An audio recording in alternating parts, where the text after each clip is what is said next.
Hi అందరికీ. ఈరోజు మా ఇంట్లో ఉన్న ఎయిర్ ఫ్రైయర్ గురించి రివ్యూ చేద్దాం అనుకుంటున్నాను. సో మేము తీసుకుంది వచ్చేసి మిల్టన్ ఎయిర్ ఫ్రైయర్ అండి. దీంట్లో మనం చాలా రకాల వరకు స్నాక్స్ అనేది చేసుకోవచ్చు. హెల్దీ కూడా, అంటే వితౌట్ ఆయిల్. ఎవ్రీ టైం దీంట్లోనే చేసుకోవాలని చెప్పట్లేదు. మీకు కావాలి అనుకుంటే సప్లిమెంటరీ ఆయిల్లో తినకూడదు అనుకుంటే మనం ఎయిర్ ఫ్రైయర్లో చేసుకోవచ్చు. సో దీంట్లో ఏమేమి చేసుకోవచ్చు అనేది చూద్దాం మనం ఒకసారి. ఇక్కడ ఫ్రెంచ్ ఫ్రైస్ చేయొచ్చు, పిజ్జా చేయొచ్చు, అండ్ కేక్స్, అండ్ ఇక్కడ అన్నీ ఉన్నాయి చూడండి. అంటే సీ ఫుడ్ ఉంది, మీట్ ఉంది, అండ్ అలాగే వెజిటేబుల్స్ కూడా ఉన్నాయి. ఏదైనా కూడా మనం బేక్ చేసుకోవచ్చు.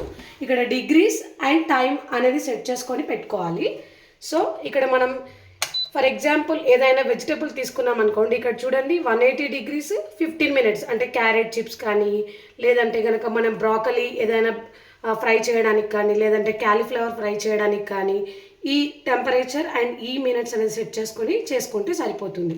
ఒకవేళ కేక్ చేయాలనుకుంటే 200 degrees centigrade దగ్గర 25 minutes వరకు బేక్ చేసుకుంటే, అంటే బేక్ కాదు, ఎయిర్ ఫ్రైయర్లో టైం సెట్ చేసుకుంటే సరిపోతుంది. సో దీంట్లో మనం పెట్టాలి.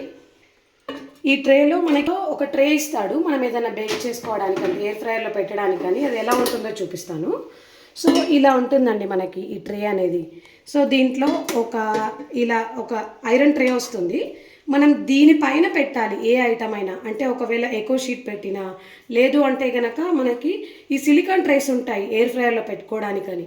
కోబేక్ షీట్స్ అయినా పెట్టుకోవచ్చు, లేదంటే ఇలాంటి ట్రేస్ అయినా. నేనైతే 2 ట్రేస్ తీసుకున్నానండి, ఎందుకంటే మనకు ఎక్కువ మొత్తంలో చేసుకోవాలన్నప్పుడు 2 బ్యాచెస్ కింద చేసుకోవచ్చు అని చెప్పేసి 2 ట్రేస్ తీసుకున్నాను. ఇలాంటివి ఉంటాయి.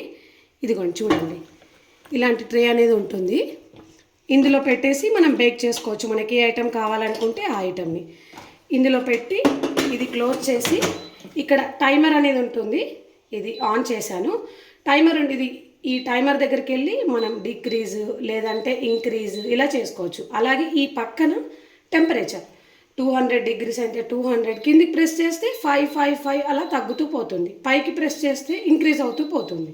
సో మనం ఏ వస్తువుకు ఎంత టెంపరేచర్ కావాలంటే అంత ఇక్కడ సెట్ చేసుకొని టైమర్ ఇక్కడ సెట్ చేసుకోవాలి. ఇది పాజ్ బటన్, ప్లే బటన్. ఇది ప్రెస్ చేస్తే ప్లే అయిపోతుంది ఇలా. ఇది ఆఫ్ చేసుకుంటే పాజ్ అవుతుంది. ఎప్పుడైనా మనకు ఏదైనా ఐటెం పెట్టినప్పుడు చెక్ చేసుకోవాలనుకుంటే మనం మిడిల్లో కూడా ఇలా ఓపెన్ చేసి ఈ ట్రేలో ఒకసారి చెక్ చేసుకొని మళ్ళీ ఇలా క్లోజ్ చేసేసుకుంటే ఆ పాజ్ బటన్ అనేది పోయి ఆటోమేటిక్గా మనకి ఆ ప్రాసెస్ అనేది రన్ అవుతుంది. సో ఇందులో చాలా వరకు ఐటమ్స్ అనేది చేసుకోవచ్చు. మన ఛానల్లో డైలీ ఒక ఎయిర్ ఫ్రైయర్ రెసిపీ అనేది పెడతాను, దయచేసి చూడండి అందరూ. వీలైతే మీరు కూడా ట్రై చేసి చూడండి.